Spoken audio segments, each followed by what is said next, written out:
Hello everyone and welcome to my channel The Food Scapes. Today we are going to make another amazing recipe. Which is this recipe? It's one of the world famous recipe, Paneer Tikka Masala. Let's have a look at the ingredients required for this recipe.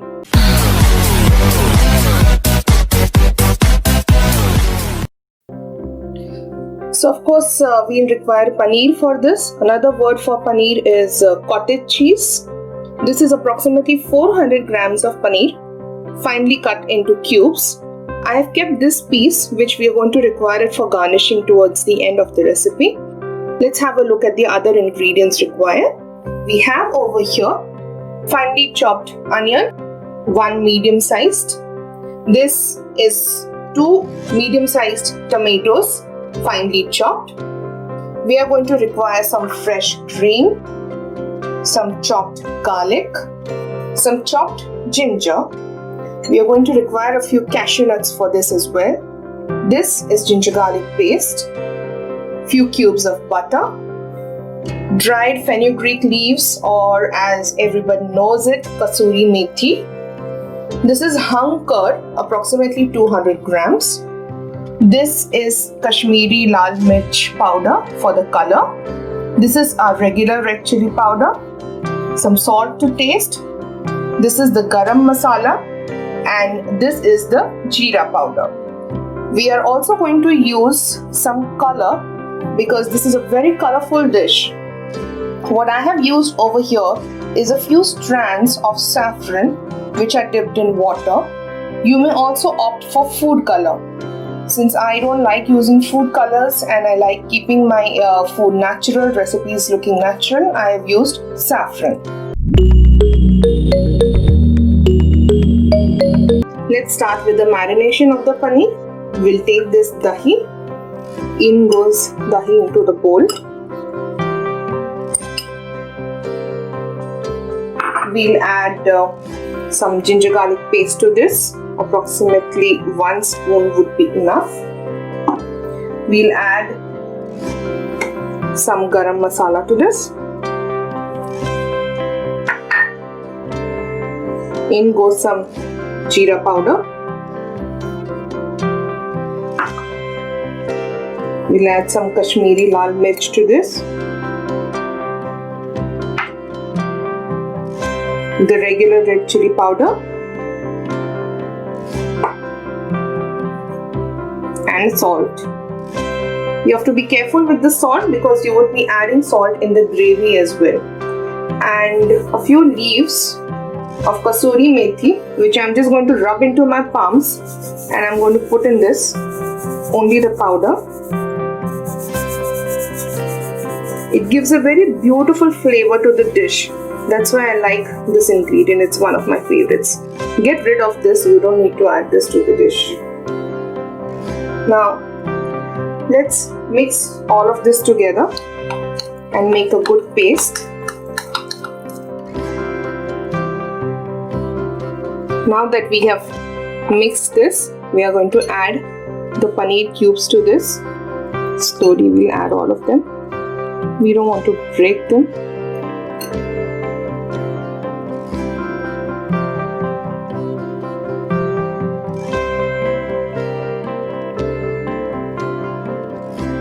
We'll mix this nicely and gently into the paste. And once we are done with the mixing, make sure all the cubes are coated finely. And once that is done, we need to keep this aside for about 30 minutes. The paneer cubes need to get marinated very well. So 30 minutes is a good time. So while this is getting marinated, we'll start with the curry. We are also going to squeeze about half a lemon into this so that the dish gets a beautiful tangy flavor. So in goes the lemon juice. And then give it a nice mix once again. And leave it aside for 30 minutes. So now that we have kept a kadai on flame and allowed it to heat up a bit, we'll add a few cubes of butter. So in goes the butter. And we'll also add quickly some oil because we don't want the butter to get burnt. We'll allow the butter to melt.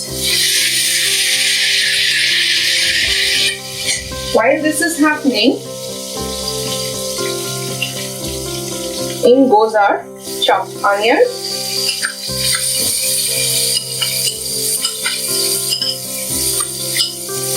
Now we have to cook this onion until it becomes translucent, and you have to be careful because you don't want the butter to get burnt. In goes some chopped garlic, about 2 tablespoons, and some chopped ginger, approximately 1 tablespoon, and we'll give it a nice stir, and we'll let it cook until the raw smell of the garlic and the ginger fades away. And then we'll add the chopped tomatoes. So as you can see, the onion, ginger and garlic is getting cooked very well, and it's giving out a lovely fragrance of butter. And this is the time for us now to add the tomatoes. So in goes the tomato. Now these tomatoes need to be cooked until they become mushy and start oozing out oil. That's the sign that this is cooked. So we'll allow this to cook for some time until it gets mushy. Alright, so as you can see, there's a lot of oil oozing out over here. That means this has got cooked well. So we'll allow this to cook for another 5 minutes, and then we'll let it cool for some time, and we'll have to make a nice fine paste out of this. So while we are going to allow this to cool down, we'll have a look at the paneer cubes that are marinating because we need to fry them. Let's have a look at it. Okay, so we have our tawa ready and it's slightly heated up. I've put about 2 tablespoons of oil, and we'll now put our paneer cubes to get lightly roasted.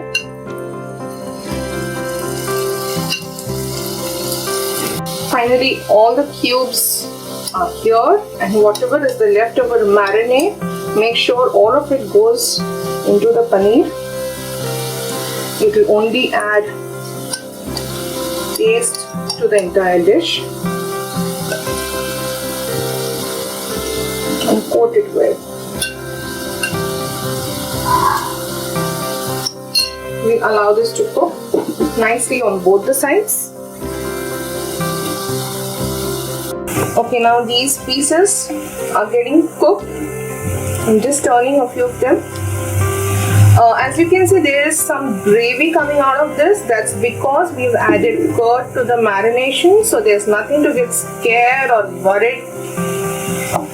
The dish is oozing out all these flavors because as it is, they're getting cooked, and this entire thing will go into your recipe, so nothing goes waste. Just make sure you've turned all the cubes of paneer and they're cooked from all sides, so there is no raw flavor of ginger garlic coming in. So we'll allow it to cook for another 5 minutes, and then we'll start with the next step. That will be the final step to our dish. Okay, so now that our paste is ready, this is how it looks like. You might need to add a little bit of water while grinding this paste, but it's given us a beautiful flavor and a color. Now we'll add this paste into our kadai once again, but in goes the last lot of butter, and in goes the curry.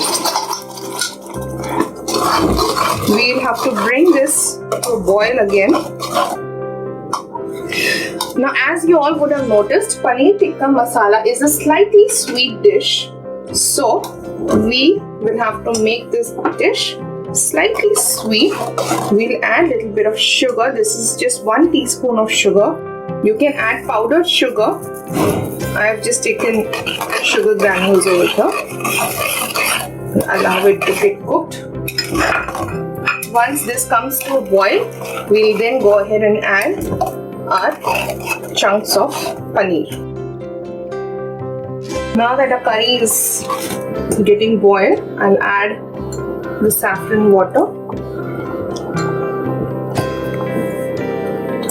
to give it a good color, and in goes a dollop of fresh cream because it has to be a nice thick and rich gravy. Give it a good stir.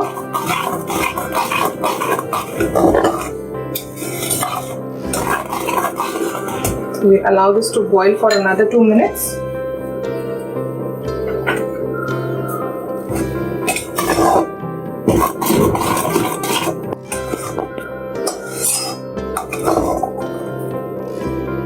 Now that we can see that our gravy has given out a good boil, it's time for us to add the paneer to this. So in goes the paneer.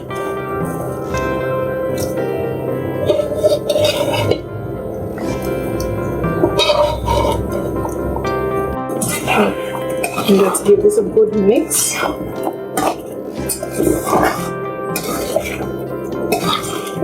It's giving out a lovely fragrance, and as you can see, the gravy is nice and thick.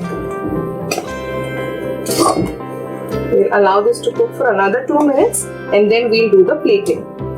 It's time for us to do the plating. So in goes this paneer.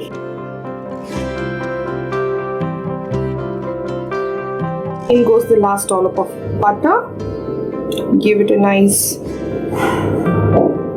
with the cream. We'll garnish it with the cream. In goes some Kasuri Methi.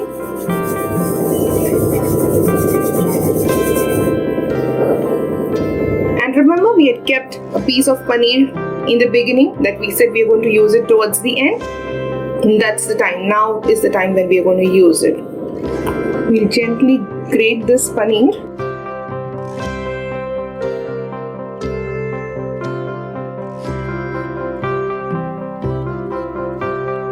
And your lovely Paneer Tikka Masala is ready to be served. Make sure you cook this at home, post the feedback and comment, and please like and subscribe and share Foodscapes.